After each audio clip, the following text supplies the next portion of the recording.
गुरुदेव से कभी भी सांसारिक वार्ता ना करो। खोटी बातें करने से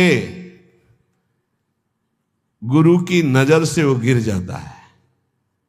जब देखो तब प्रपंच की बात, जब देखो तो उसको देखते ही नहीं, कभी प्रिया प्रीतम की बात ही नहीं करता। समस्या ही समस्या, संसार ही संसार। जो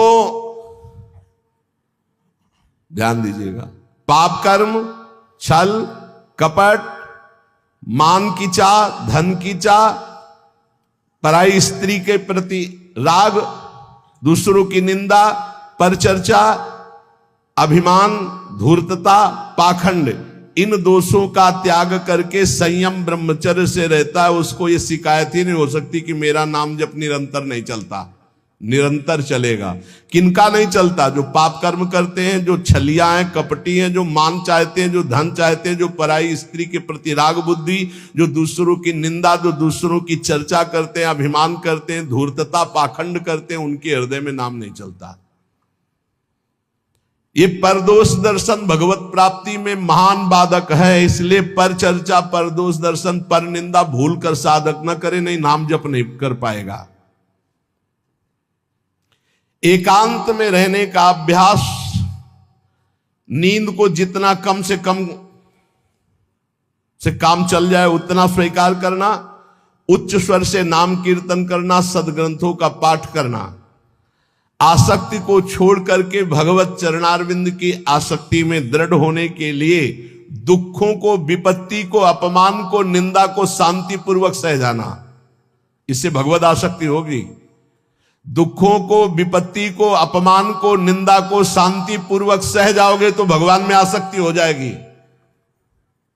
जब तुमसे कोई क्रोध करे तो क्षमा कर दो, जब बैर करे तो तुम उसे नमस्कार करो, जब बुराई करे तो तुम उसकी भलाई करो, तो नाम भगवान तुम्हारे हृदय में अपने आप चलने लगेंगे। पकड़ो। जब नाम चलने लगता है तो उपासक का स्वभाव कैसा हो जाता है? वो अपने को सबसे छोटा समझने लगता है, उसमें कभी अभिमान की वृत्ति नहीं आती, वो किसी के दोष कभी न देखता है, न वर्णन करता है, न सुनता है, ना किसी से घृणा करता है। उसका स्वभाव बहुत कम बोलने का हो जाता है। वो सदैव बोलेगा तो मीठे वचन बोलता है। वो सबकी सेवा करने का स्वभाव रखता है, किसी से सेवा नहीं करवाता। वो विवाह, उत्सव, जन समूह, इनसे बचने की कोशिश करता है। जहां विवाह का उत्सव है, चाहे गृहस्थी हो, नाम जापक हो, गले में माला है, कंठी है, वहां पा रहे हो जहां अपवित्रता का ही साम्राज्य है। आप क्या समझते हो? चिकने चुपड़े सब रखे हैं दूर से, लेकिन घोर अपवित्रता। बहुत संभल के जबान को। कोई भारी उत्सव है सांसारिक, जन समूह वाला नहीं, पूर्ण भगवत पवित्र जीवन। जो नाम को इन दो से बढ़कर समझता है, उसका नाम कभी नहीं छूटता। काम भोग से